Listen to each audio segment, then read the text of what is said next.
വ്യഭിചാരം നമ്മുടെ ജീവിതത്തിൽ വന്നാൽ ഒന്ന് യുഫ്സിദുദ്ദീൻ, ദീൻ നഷ്ടപ്പെട്ടു തുടങ്ങും. നമുക്ക് റമദാൻ വന്നാൽ എത്ര നോമ്പോറ്റാലും സംതൃപ്തി കിട്ടൂല. ഖുത്ബയിലെ ഓരോ വാക്കും നിസ്കരിക്കുമ്പോൾ നമ്മളെ നെഞ്ചത്തിങ്ങനെ വന്ന് കുത്താൻ തുടങ്ങും. നമ്മുടെ കുട്ടികളെ നമ്മളൊരു ചെറിയ കാര്യത്തിന്റെ തെറ്റിന്റെ പേരിൽ ദീനിയായി ഉപദേശിക്കുമ്പോഴും പടച്ചോനെ, ഞാൻ എന്റെ ജീവിതത്തിൽ ആരാരും കാണാതെ ഈ വൃത്തിയേട് ചെയ്യണ്ടല്ലോ എന്ന് നമ്മളെ വേട്ടയാടിക്കൊണ്ടേയിരിക്കും.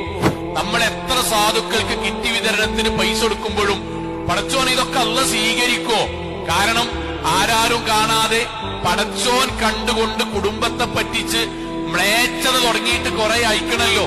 ഇതൊക്കെ പാട് നാളെ പരലോകത്ത് വന്നാൽ ഇത് വേട്ടയാടും നമ്മളെ നിരാശനാക്കും, നമ്മളെ ദീനും വന്ന് വലിപ്പിക്കും. കാരണം ഇനി നിസ്കരിച്ചിട്ട് കാര്യമുണ്ടോന്ന് ശൈത്താൻ തോന്നിപ്പിക്കും, ഇനി പള്ളിക്കൊക്കെ വന്നിട്ട് കാര്യമുണ്ടോന്ന് ശൈത്താൻ തോന്നിപ്പിക്കും, ആണിനും പെണ്ണിനും തോന്നിപ്പിക്കും. അതുകൊണ്ട് ആദ്യം ദീന് നമ്മളെ ജീവിതത്തിൽ നിന്ന് കൊണ്ടുപോകും. നമ്മൾ അറിയാതെ വ്യഭിചാരത്തിൽ പെട്ടാൽ ദീന് നമുക്ക് നട്ടാകും. വയുളിമുൽ ഖൽബ്, ഹൃദയം കടുക്കാൻ തുടങ്ങും. സ്വഭാവത്തിലും പെരുമാറ്റത്തിലും വ്യത്യാസം വരാൻ തുടങ്ങും. ആളുകൾക്കിടയിൽ അഭിനയിക്കാൻ തുടങ്ങും. നല്ല ആളാണ് എന്ന് വരുത്താൻ വേണ്ടി നമ്മൾ കുറെ ആളുകൾക്ക് മുന്നിൽ ആക്ട് ചെയ്യാൻ തുടങ്ങും. നമ്മുടെ ഹൃദയം നമ്മൾ അറിയാതെ കറുക്കാൻ തുടങ്ങും.